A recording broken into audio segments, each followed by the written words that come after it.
చూస్తున్నారు కదా, ఇదేంటో తెలుసా? ఒక చెట్టు. నార్మల్ గా ఒక చెట్టుకున్నట్టుగా ఆకులు గాని, వేళ్లు గాని, కొమ్మలు గాని ఏమీ లేవు. ఇది చెట్టు ఏంటి అనుకుంటున్నారా? ఇది లిక్విడ్ ఫామ్ లో ఉన్న చెట్టు. దీని గురించి క్లియర్ గా తెలుసుకుందాం.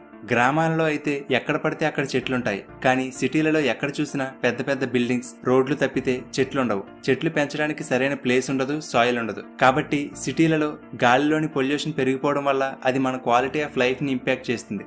అందుకే ఈ సిటీలలో ఉండే ప్రాబ్లమ్ ని సాల్వ్ చేయడానికి సెర్బియాకి చెందిన డాక్టర్ ఇవాన్ అనే ఒక సైంటిస్ట్ ఈ లిక్విడ్ ట్రీ కాన్సెప్ట్ ని కనిపెట్టారు. అదేంటంటే ఆల్గే అనే ఒక జాతి జీవులు ఉన్నాయి. ఇవి చూడడానికి నీటిలో నాచు ఎలా ఉంటుందో అలా ఉంటుంది. ఇవి బ్రతకాలంటే సూర్యుని కాంతి, గాలిలోని కార్బన్ డైఆక్సైడ్, నీరు ఈ మూడు అవసరం. ఇవి ఏం చేస్తాయంటే చెట్లు ఎలా అయితే గాలిలోని కార్బన్ డైఆక్సైడ్ ని తీసుకుని ఆక్సిజన్ గా మారుస్తాయో అలాగే ఈ జీవులు కూడా గాలిలోని కార్బన్ డైఆక్సైడ్ ని తీసుకుని ఆక్సిజన్ ని బయటకు వదులుతాయి. సో ఈ టెక్నిక్ ని యూజ్ చేసి 600 లీటర్లు నీళ్లు పట్టే ఒక గ్లాస్ ట్యాంక్ ని నిర్మించి దానిలో ఈ మైక్రో ఆల్గేని వదులుతారు. సో ఈ ట్యాంక్ లో ఉండే ఈ ఆల్గే బయట నుండి గాలిలోని కార్బన్ డైఆక్సైడ్ ని తీసుకుని ఎన్విరాన్మెంట్ లోకి ఆక్సిజన్ ని రిలీజ్ చేస్తుంది.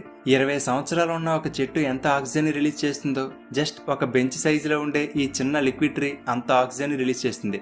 సో మనం ఒక మొక్కను నాటి అది 20 సంవత్సరాల తర్వాత చెట్టుగా పెరిగే వరకు వెయిట్ చేయాల్సిన అవసరం లేకుండా ఇన్స్టెంట్ గా ఎక్కడ కావాలంటే అక్కడ, ముఖ్యంగా పొల్యూషన్ ఎక్కువగా ఉండే సిటీలలో వీటిని ఇన్స్టాల్ చేసి ఆక్సిజన్ ప్రొడ్యూస్ చేయవచ్చు. దీనిపైన ఏర్పాటు చేసిన సోలార్ ప్యానెల్ ద్వారా దీనికి కావలసిన పవర్ అందుతుంది. అలాగే దీనిని బెంచ్లా కూడా యూజ్ చేసుకోవచ్చు. మొబైల్ ఛార్జింగ్ కూడా పెట్టుకోవచ్చు. చూడడానికి ఒక ఫిష్ ట్యాంక్ లా ఉంటుంది, కానీ చెట్టులాగానే గాలిని క్లీన్ చేస్తుంది. ఇది ఎంత ఎక్కువగా క్లీన్ చేస్తే అంత ఎక్కువగా గ్రీన్ కలర్ లోకి మారుతుంది.